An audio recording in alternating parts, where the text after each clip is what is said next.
ওকে, আমাদের কোশ্চেন থাকবে এরকম একটা টিপিএম পি, এখানে পি ওয়ান সমান একটা ম্যাট্রিক্স থাকবে উইথ ইনিশিয়াল প্রবাবিলিটি দেওয়া থাকবে একটা মান। এখন আমার কোশ্চেন আসতে পারে তিন ধরনের এখান থেকে। একটা হলো ফাইন্ড পি সমান এক্স টু সমান 3। এই ধরনের যদি একটা মান দিয়ে সমান সমান দেওয়া থাকে তাহলে এইটা হলো পিওর।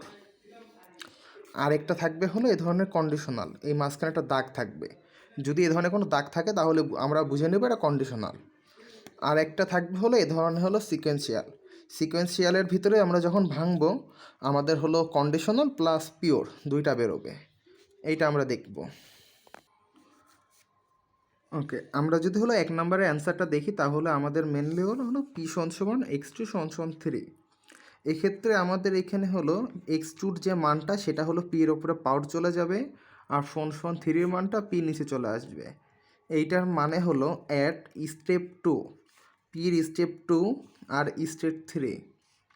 এখানে আমাদের কোশ্চেনে দেওয়া আছে হলো পি সমান 0, এখানে আমাদের হলো পি সমান 2 লাগবে এখন। আর এই 3 নাম্বার পি 2 3 নাম্বার স্টেটটা, এই জন্য আমরা এই সূত্রটা এখন ইউজ করব। পি এন সমান পি এন মাইনাস 1 টিপিএম। তাহলে এখানে আমাদের লাগবে হলো, আমরা যদি এখানে P3 ধরি তাহলে পি সমান 3 মাইনাস 1 সমান টিপিএম এইভাবে। তাহলে আমরা জানি পি এন সমান পি এন মাইনাস 1 টিপিএম।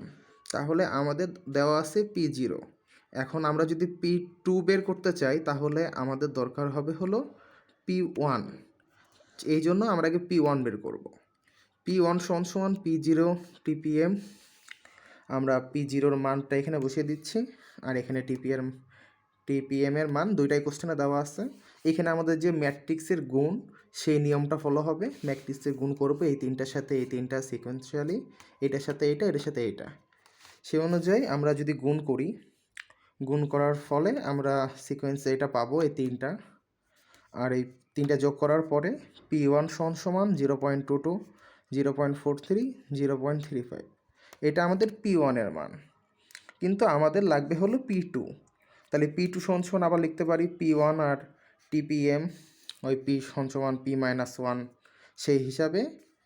তাহলে আমরা আরেকবার নতুন P1-এর মান আর টিপিএমের মানটা বসাই যদি গুণ করি তাহলে আমরা এখানে P2-তে যোগ করার পরে সরাসরি এই মানটা পাচ্ছি।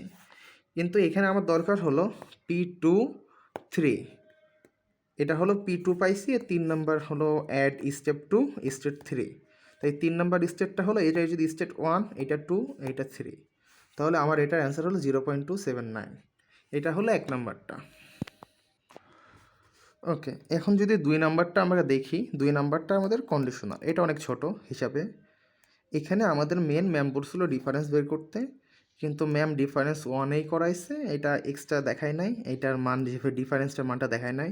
এটা মেনলি আমাদের কোশ্চেনে দেওয়া এই পি সমান এই যে ম্যাট্রিক্সটা, এই ম্যাট্রিক্সটা থেকে আমরা বের করছি। হ্যাঁ, এখানে যদি হলো পরবর্তীতে ম্যাট্রিক্স থেকে একটাই, আর পরবর্তীতে হলো এখানে ডিফারেন্সের কাজকে এইভাবে ম্যাম কিছু বলে না, এই জন্য, কারণ যা করাইতে সব ম্যাট্রিক্সের মান থেকে উনি করাইছে।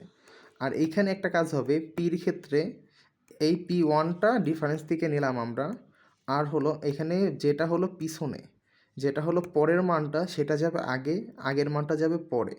এইভাবে আমরা ম্যাট্রিক্সের যে আমরা ঘরগুলো বের করি সেই ঘরের থেকে আমরা মানগুলো বসাবো। যেমন এখানে হলো P13, আমরা ম্যাট্রিক্স সাধারণত এইভাবে মানগুলো বের করি 1 1 1 2 1 3 2 1 2 2 2 3 3 1 3 2 3 3। আমরা এইভাবে যে মানগুলো বের করি সেই মান অনুযায়ী, যেমন এখানে বলছে P13, যেহেতু আমাদের এইখানে 13 এটা 1 নম্বর রো 3 নম্বর কলাম, 13 0.4 সমান এখানে 0.4।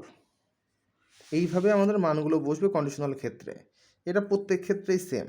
আর এই যে কন্ডিশনাল আর এই যে পিওর, 3 নম্বর যে আমাদের কোশ্চেনটা সিকোয়েন্সিয়াল, যেটা এইভাবে থাকবে পি সমান এক্স সমান 2 এক্স সমান 3 এইভাবে যে থাকবে, এইটা প্রত্যেকটা এইটার পরে এইটার পরে এইটার পর নির্ভরশীল, আর পরেরটার যদি কেউ নাই, এই জন্য এটা পিওর। আমরা 3 নম্বরটা যদি দেখি, এইখানে পি সমান এক্স সমান 3 সমান 2, এইটা এক্স টুর উপর নির্ভরশীল, এখানে কন্ডিশনাল চলে যাবে, এক্স টু এক্স ওয়ানের পরে কন্ডিশন যাবে, এক্স ওয়ান এক্স জিরোর পরে কন্ডিশন যাবে, আর এক্স জিরো কারো পরে কন্ডিশন যাবে না বলে এটা পিওর থাকবে। তাহলে এইখানে আমাদের এক্স থ্রি সমান এক্স টু বার কন্ডিশন এক্স টু সমান 3, আমরা এইভাবে কন্ডিশন 3টা লিখব। আর পি এক্স টু সমান 0, কারণ এখানে কোনো কন্ডিশন না, এটা পিওর। আমরা হলো কন্ডিশনের যে নিয়ম, এখানে পি এক্স এর মেনলি ডিফারেন্স 1, তাই পি সমান 1, আর যেটা পরে সেটা আগে, আর যেটা আগে সেটা পরে, এইভাবেই করে আমরা এই 3টার মান বের করব। আর এখানে পিওর, এইখানে এক্সের মান আমাদের যেই পিওরের রুলস, প্রথম রুলসটা এইখানে এই অনুযায়ী এইখানে যেটা আসতেছে আপনার হলো এক্স সমান 2 এক্স সমান স্টেট সমান 3, তাহলে আমাদের প্রথমে যে এক্সের মানটা চলে যাবে পাওয়ারে, আর 3-এর মানটা চলে আসবে নিচে স্টেটে। এখানে আমার থাকতেছে হলো এক্স সমান 0, তাহলে হলো পির পাওয়ার 0, তাহলে যেটা ইনিশিয়াল ভ্যালু দেওয়া আছে সেইটারই 2 নাম্বার স্টেট। পি সমান পাওয়ার চলে যাবে 0, পাওয়ার 0, আর এখানে থাকতেছে আমার 2। এখানে এক্সের মান যদি x one x two x three থাকতো, তাহলে আমার পির ততবার মান বের করা লাগতো। 1 নম্বরে পিওর যা করছি সেইভাবে। আর এইখানে যে কটা মান পাবো সেই কয়টা মানকে আমরা গুণ করব, গুণ করার পরে যেটা আসবে সেটাই হলো অ্যান্সার।